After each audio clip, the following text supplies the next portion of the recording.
నమస్కారం ETV news కి స్వాగతం ముందుగా ముఖ్యాంశాలు 74వ స్వాతంత్ర వేడుకలకు సర్వం సిద్ధం కాసేపట్లో జాతీయ పతాకాన్ని ఆవిష్కరించనున్న ప్రధాని కోవిడ్ వేళ నిరాడంబరంగా కార్యక్రమం స్వాతంత్ర దినోత్సవాలకు పటిష్ట భద్రతా ఏర్పాట్లు ఎర్రకోట వద్ద భారీగా మోహరించిన బలగాలు రాష్ట్రాల్లోనూ ఎక్కడికక్కడ సోదాలు తెలుగు రాష్ట్రాల్లోనూ పరిమితంగానే వేడుకలు ప్రగతి భవన్లో జెండా ఎగురవేయనున్న కేసీఆర్ విజయవాడలో పతాకాన్ని ఆవిష్కరించనున్న జగన్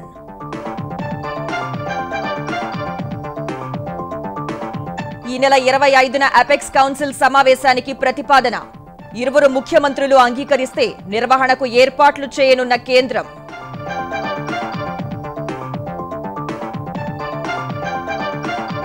దేశంలో అడ్డు అదుపు లేకుండా విస్తరిస్తున్న కరోనా 25 లక్షలు దాటిన కోవిడ్ కేసులు 49,000 మందికి పైనే వైరస్తో మృతి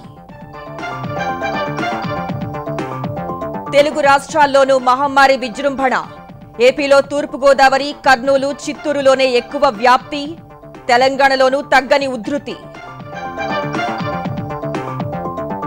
తెలంగాణలో వెలుగు చూసిన మరో భారీ అవినీతి భాగోతం 1,10,00,000 లంచం తీసుకుంటూ ఏసీబీకి పట్టుబడిన కీసర తహసీల్దార్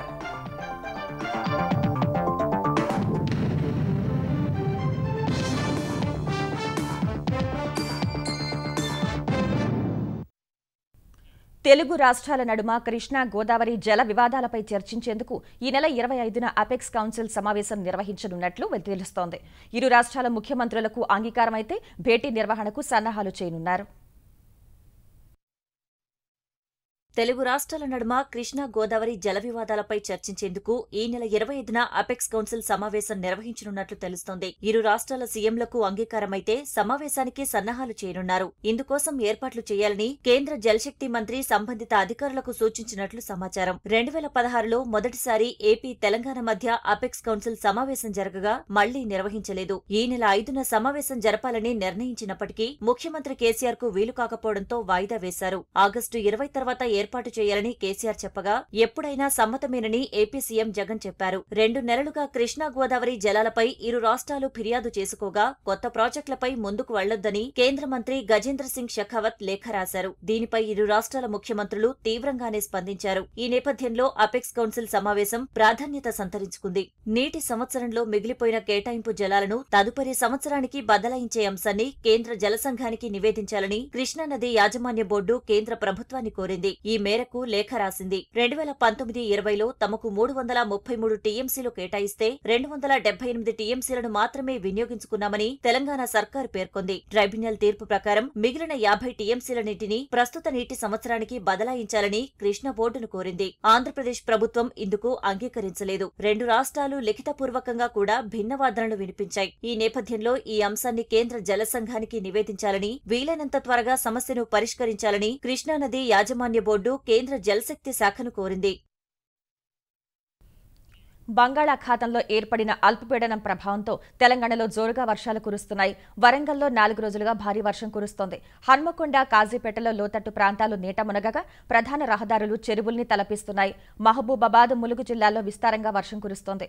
జంపన్న వాగు ఉధృతంగా ప్రవహిస్తూ ఉండడంతో మేడారం వస్త్రా మధ్య రాకపోకలు నిలిచిపోయాయి. తిప్పాపురం వాగును దాటేందుకు యత్నించి ఓ వ్యక్తి గల్లంతయ్యాడు. కొత్తగూడలో బొగ్గుల వాగు ఉధృతంగా ప్రవహిస్తుండగా లక్నవరం సరస్సు మత్తడి దూకుతోంది. గోవిందరావుపేట ప్రాజెక్టు నగర్ గ్రామాల మీదుగా దయ్యాల వాగు పొంగి పొర్లుతోంది. ఉమ్మడి ఖమ్మం జిల్లాలో 3 రోజులుగా వర్షం కురుస్తోంది. ఎగువ నుంచి వరద ప్రవాహం భారీగా ఉండడంతో భద్రాచలం వద్ద గోదావరి పరవళ్లు తొక్కుతోంది. వరద ప్రవాహానికి పర్ణశాల వద్ద సీతమ్మ నారచీరల ప్రాంతం నీట మునిగింది. నేడు ఉత్తర తెలంగాణలో పలుచోట్ల భారీ నుంచి అతి భారీ వర్షాలు కురిసే అవకాశం ఉందని వాతావరణ విభాగం తెలిపింది.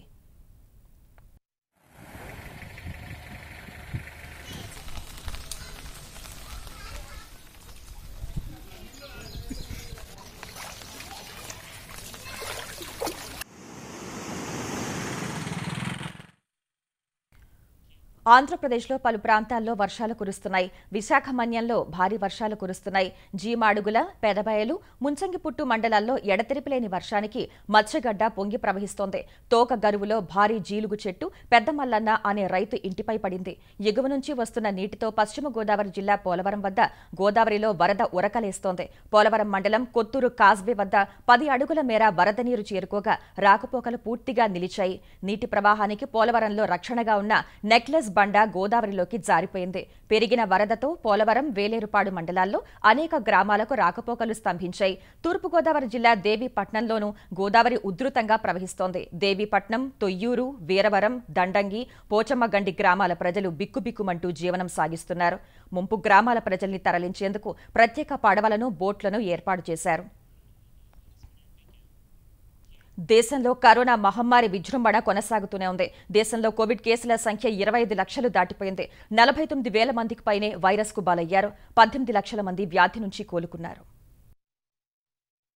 దేశంలో కరోనా వ్యాప్తి అంతకంతకు పెరిగిపోతోంది. దేశవ్యాప్తంగా ఇప్పటి వరకు కరోనా బారిన పడిన వారి సంఖ్య 25 లక్షలు దాటింది. ప్రస్తుతం దేశంలో 25,22,000 మంది కోవిడ్ బాధితులు ఉన్నారు. మహమ్మారి కాటుకు బలైన వారి సంఖ్య 49,062కు పెరిగింది. వ్యాధి నుంచి కోలుకున్న వారి సంఖ్య 18 లక్షలు దాటింది. మహారాష్ట్రలో కొత్తగా 12,608 కేసులు, 364 మరణాలు నమోదయ్యాయి. ఫలితంగా వ్యాధిగ్రస్తుల సంఖ్య 5,72,734కు పెరిగింది. 19,427 మంది మృతి చెందారు. తమిళనాడులో 5,890 కొత్త కేసులు బయటపడగా రోగుల సంఖ్య 3,26,000కు పెరిగింది. మృతులు 5,514కి పెరిగారు. కర్ణాటకలో మరో 7,908 కేసులు వెలుగుచూడగా కేసుల సంఖ్య 2,11,000కు చేరింది. మరో 104 మంది చనిపోగా మృతుల సంఖ్య 3,717కు పెరిగింది. మొత్తం 192 కొత్త పాజిటివ్ కేసులతో కలిపి ఢిల్లీలో బాధితుల సంఖ్య 1,50,000కు చేరింది. వారిలో 4,178 మంది చనిపోయారు. ఉత్తరప్రదేశ్లో మొత్తం రోగుల సంఖ్య 1,45,287కు చేరగా వారిలో 2,335 మంది మృతి చెందారు. పశ్చిమ బంగాల్లో కేసులు 1,10,000 దాటాయి. వారిలో 2,319 మంది చనిపోయారు. ఆంధ్రప్రదేశ్లో కరోనా విస్తృతికి అడ్డుకట్ట పడడం లేదు. ఒక్క రోజులో 8,943 మంది వైరస్ బారిన పడగా బాధితుల సంఖ్య 2,73,085కు పెరిగింది. ఇప్పటి వరకు ప్రాణాలు కోల్పోయిన వారి సంఖ్య 2,475కు పెరిగింది. ఏపీలో పాజిటివిటీ రేటు 9.90% ఉంది. ఏపీలో కరోనా బాధితుల్లో అగ్రభాగాన కొనసాగుతున్న తూర్పుగోదావరి జిల్లాలో మళ్లీ 1000కి పైగా కేసులు బయటపడ్డాయి. అత్యధికంగా రాజమహేంద్రవరంలో 207, కాకినాడలో 187 కేసుల్ని నిర్ధారించారు. చిత్తూరు జిల్లాలో కొత్తగా నమోదైన 987 కేసులతో బాధితుల సంఖ్య 21,519కి చేరింది. తిరుపతిలో 14 రోజుల లాక్డౌన్ విధించారు. శ్రీవారి భక్తులకు ఇబ్బందులు లేకుండా తిరుమల బైపాస్ రహదారిలో అనుమతిస్తున్నారు. చిత్తూరు, శ్రీకాళహస్తి, నగరి, పుత్తూరులోనూ లాక్డౌన్ కొనసాగుతోంది. కర్నూలు జిల్లాలో ఒక్క రోజులో 956 మందికి వైరస్ సోకింది. బాధితుల సంఖ్య 32,012కు పెరిగింది. కర్నూలు జిల్లాలో యాక్టివ్ కేసులతో పోలిస్తే డిశ్చార్జ్ అయిన వారి సంఖ్య రెండింతలకు పైగా ఉంది. కర్నూలు జిల్లాలో ఇప్పటి వరకు 22,556 మంది డిశ్చార్జ్ కాగా 9,180 మంది చికిత్స పొందుతున్నారు. తెలంగాణలోనూ కరోనా ఉధృతి కొనసాగుతోంది. ఉమ్మడి మహబూబ్ నగర్ జిల్లా వ్యాప్తంగా మరో 222 మందికి వైరస్ నిర్ధారణ అయింది. మెదక్ జిల్లాలో 69 మందికి వైరస్ నిర్ధారణ అయింది. తూప్రాన్లో 10, వెల్దుర్తి, నర్సాపూర్, హవేలీ, ఘన్పూర్లో 5గురికి కరోనా సోకింది. ఖమ్మం జిల్లా కామెపల్లిలో 6 పోలీసులు వైరస్ సోకగా ఓ రెవెన్యూ అధికారికి పాజిటివ్ వచ్చింది. పోలీసు, రెవెన్యూ కార్యాలయాలను శానిటైజ్ చేసిన అనంతరం కంటైన్మెంట్ జోన్గా ప్రకటించారు. ఆదిలాబాద్లో కరోనాతో చనిపోయిన ఓ ఉపాధ్యాయురాలికి అంత్యక్రియలు నిర్వహించి కొందరు యువకులు మానవత్వం చాటారు. జైనత్లో పనిచేస్తున్న మహిళ కరోనాతో మృతి చెందగా అంత్యక్రియలకు పురపాలక సిబ్బంది ముందుకు రాకపోవడంతో కుటుంబ సభ్యులతో కలిసి యువకులు పీపీఈ కిట్లు ధరించి ఖననం చేశారు. నిజామాబాద్ పురపాలికలో ఏర్పాటు చేసిన కోవిడ్ టెస్టింగ్ మొబైల్ వ్యాన్ను కలెక్టర్ నారాయణ రెడ్డి ప్రారంభించారు. 1,10,00,000 రూపాయల లంచం తీసుకుంటూ మేడ్చల్ జిల్లా కీసర తహసీల్దార్ నాగరాజు ఏసీబీకి దొరికిపోయారు. హైదరాబాద్లోని ఏఎస్ రావు నగర్లోని ఓ రియల్టర్ ఇంట్లో జరిగిన దాడిలో నాగరాజు చిక్కారు. కీసర జిల్లా రాంపల్లిలో 50 ఎకరాలపై వివాదం ప్రస్తుతం న్యాయస్థానం పరిధిలో ఉంది. భూముల ధరలకు రెక్కలు రావడంతో ఒక స్థిరాస్తి సంస్థ కన్ను వాటిపై పడింది. ఈ వ్యవహారాన్ని చక్కబెట్టే బాధ్యతను ఒక పార్టీకి చెందిన సీనియర్ నేత అనుచరుడు, కీసరకు చెందిన అంజిరెడ్డి, ఉప్పల్కు చెందిన దళారి శ్రీనాథ్ తీసుకున్నారు. తప్పుడు పత్రాలతో పాస్ పుస్తకాలను ఇప్పించేలా కీసర తహసీల్దార్తో బేరం మాట్లాడుకోగా ఆయన అంగీకరించారు. అప్పటికే పలు ఫిర్యాదులు రావడంతో తహసీల్దార్ నాగరాజుపై నిఘా పెట్టిన అధికారులు సరిగ్గా ఆయన 1,10,00,000 లంచం తీసుకుంటూ ఉండగా పట్టుకున్నారు. డబ్బు ఇవ్వజూపిన ముగ్గురుతో పాటు రాంపల్లి వీఆర్ఏ బొంగు సాయిరాజును అదుపులోకి తీసుకున్నారు. తహసీల్దార్ నాగరాజు ఇంటితో పాటు బంధువుల ఇళ్లలోనూ సోదాలు నిర్వహించారు. గతంలోనూ తహసీల్దార్ నాగరాజు ఆదాయానికి మించిన ఆస్తుల కేసులో జైలుకు వెళ్లారు. రాంపల్లి దాయర్లో ఉన్న 50 ఎకరాల భూమి గురించి వాళ్ళ రైతులకు ఫేవర్ చేయడానికి నాగరాజు తహసీల్దారు 2 కోట్ల రూపాయలు రియల్ ఎస్టేట్ చేసే అంజిరెడ్డి మరియు శ్రీనాథ్ నుంచి డిమాండ్ చేశాడు. ఆ 2 కోట్ల రూపాయల్లో ఈరోజు 1 కోటి రూపాయలు ఇప్పుడు తీసుకుంటుండగా మేము రెడీ అని పట్టుకున్నాము. ఈ ఇన్ఫర్మేషన్ మాకు సీక్రెట్గా వచ్చింది. 1 కోటి రూపాయలని ఇక్కడ అంజిరెడ్డి రెంట్కుండి ఇంట్లో తీసుకుంటూ ఉండగా మేము రెడీ అని వాళ్ళకి పట్టుకున్నాము. ఈ సైమల్టేనియస్గా ఈ నాగరాజు ఇంట్లో కూడా మేము సోదాలు చేస్తున్నాము. సోదాలు చేస్తుండగా నాగరాజు ఇంట్లో 28 లక్షల క్యాష్ దొరికింది. పెద్ద మొత్తంలో గోల్డ్ కూడా దొరికింది. ఒక లాకర్ కీ కూడా దొరికింది. ఈయన ఆస్తుల మీద మొత్తం సాయంత్రం కల్లా ఒక క్లారిటీ వస్తుంది. రాకెట్ ఇంజిన్ అప్పర్ స్టేజ్ ను విజయవంతంగా పరీక్షించిన Hyderabad aerospace startup Skyroot aerospace ను తెలంగాణ పరిశ్రమల శాఖ మంత్రి కేటీఆర్ అభినందించారు. అప్పర్ స్టేజ్ రాకెట్ ఇంజిన్ ను విజయవంతంగా పూర్తి చేయడం ద్వారా దేశంలో ఈ ఘనత సాధించిన మొదటి ప్రైవేటు సంస్థగా స్కైరూట్ నిలిచింది. ఈ సందర్భంగా స్కైరూట్ ఏరోస్పేస్ బృందం మంత్రితో సమావేశం కాగా వారి పనితీరును కేటీఆర్ ప్రశంసించారు. తెలంగాణ ప్రభుత్వం నుంచి పూర్తి సహకారం ఉంటుందని భరోసా ఇచ్చారు. జిల్లా స్థాయిలో పరిపాలనా వ్యవస్థల్లో మార్పు చేర్పుల కోసం ఆంధ్రప్రదేశ్ ప్రభుత్వం కార్యాచరణ చేపట్టింది.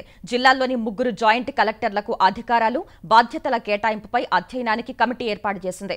ప్రభుత్వ ప్రధాన కార్యదర్శి నేతృత్వంలో 10 మంది సభ్యులతో కమిటీని నియమిస్తూ ఉత్తర్వులు జారీ చేసింది. 14 రోజుల్లో ఈ కమిటీ నివేదికను సమర్పించాలని ఏపీ సర్కార్ ఉత్తర్వుల్లో పేర్కొంది. 74వ స్వాతంత్ర వేడుకలకు ఆంధ్రప్రదేశ్లో సర్వం సిద్ధమైంది. విజయవాడ ఇందిరాగాంధీ మున్సిపల్ స్టేడియంలో ముఖ్యమంత్రి జగన్ జాతీయ జెండాను ఆవిష్కరిస్తారు. తర్వాత సాయుధ బలగాల నుంచి గౌరవ వందనం స్వీకరిస్తారు.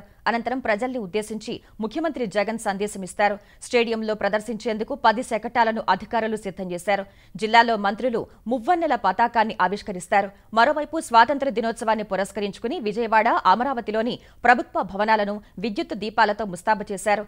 ఆంధ్రప్రదేశ్ సచివాలయం, రాజ్భవన్, రహదారులు భవనాల శాఖ కార్యాలయ కాంప్లెక్స్, ఇందిరాగాంధీ మున్సిపల్ స్టేడియం సహా అన్ని ప్రాంతాలను విద్యుత్ దీపాలతో ప్రత్యేకంగా అలంకరించారు. ఢిల్లీలోని ఎర్రకోట వద్ద స్వాతంత్ర వేడుకలను ప్రత్యక్ష ప్రసారం ద్వారా వీక్షిద్దాం.